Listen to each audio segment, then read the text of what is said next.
السلام علیکم ورحمۃ اللہ وبرکاتہ۔ اعوذ باللہ من الشیطان الرجیم، بسم اللہ الرحمن الرحیم۔ وجاء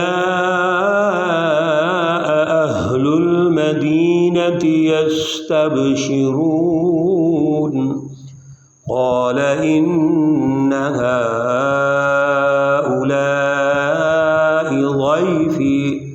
ضيفي فلا تفضحون واتقوا الله ولا تخزون۔ صدق اللہ العلی العظیم۔ اللہم صل علی سیدنا ومولانا محمد النبی الأمی وعلى آلہ واصحابہ وبارک وسلم وصلی علیہ۔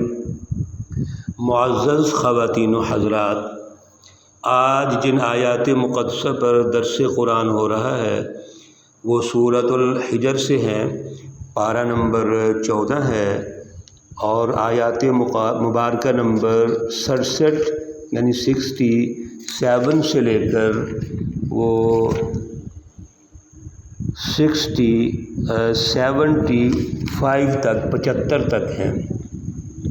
اللہ رب العزت ان آیات کا شعور، ان کا فہم، ان کا اعلیٰ نظریہ ہمیں عطا فرمائیں اور پھر عمل کی توفیق اور صلاحیت عطا فرمائیں۔ گزشتہ درس میں قوم لوط کی طرف جو فرشتے تشریف لائے تھے انسانی شکل میں، ان کا ہلکا سا ذکر ہوا تھا کہ وہ حضرت لوط علیہ السلام کی طرف آئے۔ کیوں آئے؟ عذاب کے لیے آئے۔ اور عذاب کے لیے کیوں آئے؟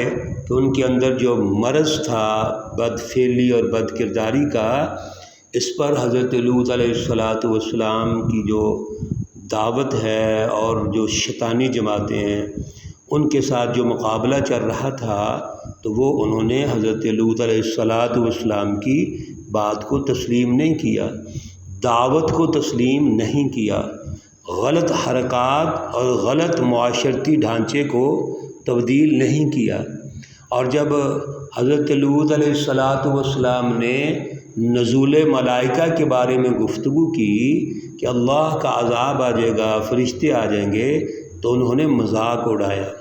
چنانچہ وہ 2 فرشتے انسانی شکل میں اور شکل بھی خوبصورت نوجوانوں کی شکل میں وہ آئے اور آ کر حضرت لوط علیہ السلام کو یہ سارا جو واقعہ ہے اس کی رہنمائی دیتے ہیں اور یہ بھی کہتے ہیں کہ یہاں سے آپ اپنی جماعت کو لے لیجیے اور نکل جائیے۔ چنانچہ وجاء اہل المدینۃ یستبشرون، یہ جو شہر کے لوگ تھے ظالم، شرارتی، فسادی اور بد کردار، یہ بڑے خوش ہوئے کہ 2 نوجوان آئے ہیں اور ہیں بھی بڑے خوبصورت، تو حضرت لوط علیہ السلام کے پاس ٹھہرے ہیں اور آ کر ان کو یہ کہتے ہیں کہ آپ ان دونوں نوجوانوں کو ہمارے حوالے کر دیں، اور اس پر وہ بڑے خوش ہوتے ہیں۔ حضرت لوط علیہ السلام کہتے ہیں ان ہؤلاء ضیفی، یہ تو میرے مہمان ہیں، فلا تفضحون، مجھے رسوا نہ کرو، واتقوا اللہ، اللہ سے ڈرو، ولا تخزونی، مجھے بے آبرو مت کرو، پریشان مت کرو۔ یعنی حضرت لوط علیہ السلام ان کو پھر بھی بڑے طریقے سے سمجھا رہے ہیں کہ یہ میرے مہمان ہیں تو خدا کا خوف کرو، مہمانوں کے ساتھ تو ایسی حرکت آپ کو نہیں کرنی چاہیے، آپ جو مطالبہ کر رہے ہیں۔ قالوا اولم ننہک عن العالمین، ذرا ان کی گفتگو سنیے۔ اور ہر دور میں یہ جو شیطانی جماعتیں ہوتی ہیں فساد فی الارض کرتی ہیں، معاشرے میں انتشار پیدا کریں گی، معاشرے کے اندر اللہ رب العزت سے دور رکھنے کے لیے ہر ظلم کو جائز قرار دیتے ہیں، ہر بد اخلاقی کو جائز قرار دیں گے۔ اور یہ دعویٰ کیا ہوتا ہے ان کا ہم تو بڑے اچھے ہیں، بڑے نیک ہیں، بڑے خیر خواہ ہیں، ہم تو آپ کی خدمت کر رہے ہیں، قوم کی خدمت کر رہے ہیں، عوام کی خدمت کر رہے ہیں۔ اس لیے منافقین کے بارے میں اللہ رب العزت نے پہلے پارے میں ارشاد فرما دیا ہے، الا انہم هم المفسدون، خبردار یہی فراڈیے شیطانی جماعتیں یہ فساد کرنے والے ہیں، یہ اصلاح کرنے والے نہیں ہیں۔ اتنی ڈٹائی سے حضرت لوط علیہ السلام کو کہنے لگے، اولم ننہک عن العالمین، کیا ہم نے آپ کے اس سے پہلے روکا نہیں ہے کہ یہ جو تم دنیا جہان کے لوگوں کی حمایت کرتے ہو، خیر خواہی کرتے ہو، تم ہم سے کچھ زیادہ خیر خواہ ہو؟ اور آپ کو پہلے بھی منع کیا تھا کہ ایسے لوگوں کو پناہ مت دو، ہم ہیں یہاں کے چودھری، ہم ہیں یہاں کے جناب سردار، ہم سب کچھ کر لیں گے، تم کون ہوتے ہو ایسے روکنے والے؟ قال هؤلاء بناتی ان کنتم فاعلین۔ اس ساری ہٹ درمی کے باوجود حضرت لوط علیہ السلام کا جو پیغام ہے کتنا خوبصورت انداز ہے، فرمایا یہ میری بیٹیاں ہیں، تمہاری جو بیویاں ہیں یہ میری بیٹیاں ہیں، ان کنتم فاعلین، ان کے ساتھ آپ جو اللہ نے ایک جائز رشتہ قائم کر دیا ہے اس کے ذریعے سے آپ اپنی جو خواہشات ہیں وہ پوری کر سکتے ہیں، لیکن وہ ہٹ درم تھے، ضدی تھے، وہ تو مذاق اڑاتے ہیں لوط علیہ السلام کا۔ لعمرک انہم لفی سکرتہم یعمہون۔ اللہ رب العزت پیارے رسول اکرم صلی اللہ علیہ وسلم کی قسم کھا کے کہتے ہیں، لعمرک، قسم ہے تیری جان کی، انہم، بے شک وہ، لفی سکرتہم، اپنے نشے میں، اپنی مستیوں میں، یعمہون، مدہوش تھے۔ یہ بڑا پیارا اللہ کا انداز ہے پیارے رسول اکرم صلی اللہ علیہ وسلم کو سمجھانے کے لیے بھی، اور آپ کی جان کی قسم اٹھا کے کہ یہ لوگ تو ماننے کے قابل ہی نہیں تھے، دعوت کے قابل ہی نہیں تھے، وہ تو اپنی بدماشیوں میں، اپنے فساد اور انتشار میں مدہوش تھے، اپنی مستیوں میں مدہوش تھے۔ یہاں سے ہمیں پتہ چلا کہ اللہ رب العزت نے کتنے خوبصورت انداز میں کوشش کیا ان کو سمجھانے کی، لیکن وہ نہیں سمجھے۔ اور جب اللہ کا پھر عذاب آتا ہے تو وہ محض خیالات پہ نہیں آ رہا، دعوت دینے کے بعد اللہ تعالیٰ ان کی تربیت کرنے کی کوشش کرتے ہیں، ٹریننگ کرتے ہیں، لیکن وہ آگے سے مذاق اڑاتے ہیں، ایون اللہ کا مذاق اڑانا شروع کر دیتے ہیں۔ اب بتائیے پھر اس سے زیادہ کیا اور بات ہو سکتی ہے؟ اللہ رب العزت فرماتے ہیں، فَأَخَذَتْهُمُ الصَّيْحَةُ مُشْرِقِينَ، پھر ان کو چیخ نے پکڑ لیا سورج کے نکلتے وقت۔ جیسے پہلے بھی گزارش کی تھی کہ یہ اللہ کا جو عذاب ہے یہ صبح کے وقت آیا، فرشتوں نے بتا دیا تھا کہ اس کا جو وقت ہے وہ صبح کا وقت ہوگا۔ اور ابن جریج کا قول بھی ہے کہ جب بھی اللہ کا کوئی عذاب آتا ہے کسی قوم پر، وہ صیحہ یا صاعقہ کی شکل میں آیا ہے، یعنی چیخ، زلزلے اور چنگاڑ، اسی طرح کی وہ ایک شکل ہوتی ہے جس سے اللہ کا عذاب آتا ہے۔ لیکن جب ان پر عذاب آیا تو اس کی شکل یہ تھی کہ فَجَعَلْنَا عَالِيَهَا سَافِلَهَا، پس ہم نے کر دیا ان کے جو اوپر تھے ان کے نیچے، یعنی اللہ رب العزت نے اس بستی کو اٹھایا اور اٹھا کر الٹا کر دیا۔ وَأَمْطَرْنَا عَلَيْهِمْ حِجَارَةً مِّن سِجِّيلٍ، اور ہم نے ان پر بارشوں کی، پتھروں کی بارش نازل کر دی، ان پر جو پتھر ہے، کینکر ہیں، ان پر اللہ کا کی وہ بارش نازل ہوئی، اللہ کا عذاب آیا۔ ایک تو بستی الٹا دی اور پھر اللہ نے پتھروں کے ساتھ، کینکروں کے ساتھ اس کی بارش نازل کر دی۔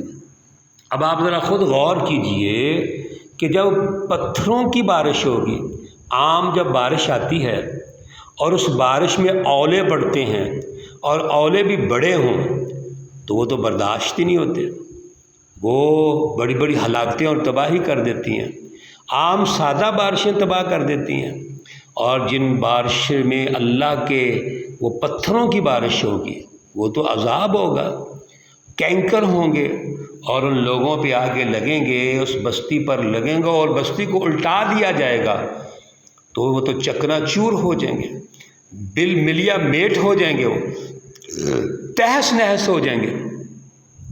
اللہ رب العزت فرماتے ہیں ان فی ذالک لآیات للمتوسمین، بے شک یاد رکھیے یہ جتنی بھی نشانیاں ہیں یہ ان لوگوں کے لیے ہیں جو دھیان رکھنے والے ہیں، جو غور و فکر رکھنے والے ہیں، ان کے لیے یہ نشانی ہے۔ اہل فراست لوگ، سمجھدار لوگ جو سوچتے ہیں، ان کے لیے یہ نشانیاں ہیں۔